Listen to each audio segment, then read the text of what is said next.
अस्सलाम वालेकुम dear students, आज हम डिस्कस करेंगे फर्स्ट ईयर चैप्टर 12 के प्रूफ्स। चैप्टर 12 के सब प्रूफ्स पर मैंने वीडियो बनाई है और बताया है कि कौन सा proof as a long question important है और as a short question important है।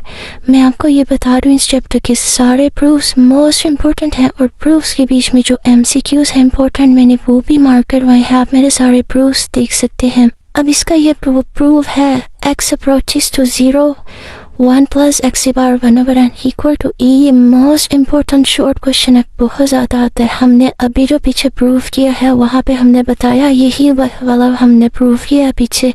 हम उनको कहते हैं कि हम जानते हैं कि n अप्रोच कर इन्फिनिटी को 1 + 1/n की power n equal to e। अभी हम पीछे प्रूफ करके आए। अब हम कह देंगे रिप्लेस 1/n बाय x। जहाँ जहाँ 1/n है वहाँ x लिख देंगे।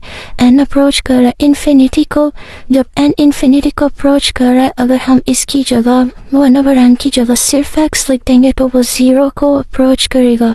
ये भी मैंने आपको पीछे समझाया। 1 + 1/n की जगह हमने लिख दिया x 1/n की जगह x और n की जगह अगर 1/n की जगह x लिख देंगे तो n की जगह 1/x लिख देंगे और n की जगह 1/x इक्वल टू e। ये प्रूफ हो गया, छोटा सा प्रूफ था और ये मोस्ट इम्पोर्टेंट शॉर्ट क्वेश्चन। अभी ये इम्पोर्टेंट लॉन्ग क्वेश्चन है। वो कह रहा है limit x approaches to 0 a की power x - 1 divided by x equal to log e और a। इसको हम नेचुरल लॉ भी कहते हैं, ये याद रखिएगा। इसको हम इस तरह भी लिख सकते हैं, ठीक है। अब इसको हम सोल्व करते हैं। सबसे पहले हमने लेट करना है ये वाली वैल्यू हमारे पास किसके इक्वल है, y के। हमने इस वैल्यू को y के इक्वल कर देना है। a की पावर x सेपरेट करेंगे, a की पावर x इधर ही रहने देंगे। -1 एक्स्ट्रा था, -1 दूसरी तरफ या तो +1। अब हम इसको log की फॉर्म में जो हम इसे लिखेंगे log की फॉर्म में क्या आ जाएगा, log ये वाली पावर साथ में नीचे चली जाती है और y + 1 साथ में आ जाएगा। log इस वैल्यू के साथ जाएगा, ये पावर नीचे रहेगी और जो ये पावर थी ऊपर की ऊपर a नीचे आ जाएगा। अब इसमें हमने बताना है x अप्रोचेस टू 0। यहाँ पे x 0 का अप्रोच कर रहा था तो इसका मतलब y भी 0 को ही अप्रोच करेगा। जब हम इसको फर्दर सोल्व करेंगे तो हमने इसमें वैल्यू पुट की। इसमें अब ये देखें वो ax - 1/x जब ये किसकी इक्वल आया, हमने इस वैल्यू की जगह y लिख दिया क्योंकि इस वैल्यू को y के इक्वल लिखना था। इस वैल्यू की जगह y लिख दिया, x की जगह y लिख दिया। अब log a ले log a 1/x। x की जगह अब हमने x की ये वाली वैल्यू यहाँ पे पुट कर दी।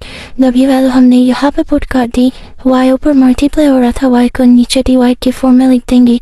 जो y को नीचे डिवाइड की फॉर्म में लिख दिया, अब ये देखें ये वाला y ये log की प्रॉपर्टी है। यहाँ पे जो भी वैल्यू होगी वो नेक्स्ट में जाके पावर बन जाएगी। यहाँ पे जाके ये पावर बन गई। अब y अप्रोच कर रहा था 0 पर। अब ये वाले जो इतनी वैल्यू है इसको निकाल के ये जो पूरी वैल्यू है ये देखिए लिमिट x अप्रोचेस टू 0 हमारे पास y था इससे हमने y लिखा। y approaches to 0 1/y equal to e। इस वैल्यू की जगह हमने लिख दिया e log a। वैसे का वैसे ही आ गया। जब हम इसको ऊपर लेके जाएंगे तो ये चेंज हो जाएगा, log e की जगह a की जगह e आ जाएगा। इसे हम ln भी नहीं लिख सकते हैं, इसको कहते हैं नेचुरल लॉग। कॉमन लॉग ये MCQs के लिहाज से इम्पोर्टेंट है, लिख ले। कॉमन लॉग होता है 10, नेचुरल लॉग होता है e और ये मोस्ट इम्पोर्टेंट लॉन्ग क्वेश्चन है। नेक्स्ट ये भी मोस्ट इम्पोर्टेंट शॉर्ट क्वेश्चन है, इसे याद रखें। e की power x - 1/x equal to l e equal to 1। ये इतनी सी बात भी हमारे पास MCQs के लिहाज से इम्पोर्टेंट है, ये आपसे पूछ सकते हैं। इसको हम प्रूव करने के लिए हम अभी कह सकते हैं जो हमने ये वाला थ्योरम प्रूफ किया, हमने पहले लिखना है। हम जानते हैं लोग जब x अप्रोच कर रहा होगा 0 को a की पावर x - 1/x किसके इक्वल होता है, log e a। बिल्कुल ये जो भी हमने प्रूफ किया। अब हम करेंगे रिप्लेस a बाय e। जहाँ जहाँ a है वहाँ e लिख देंगे। इन दोनों की जगह e लिख दिया, e की power x - 1 log e ln e के इक्वल ये 1 के इक्वल और ये हमारे पास प्रूव हो जाएगा।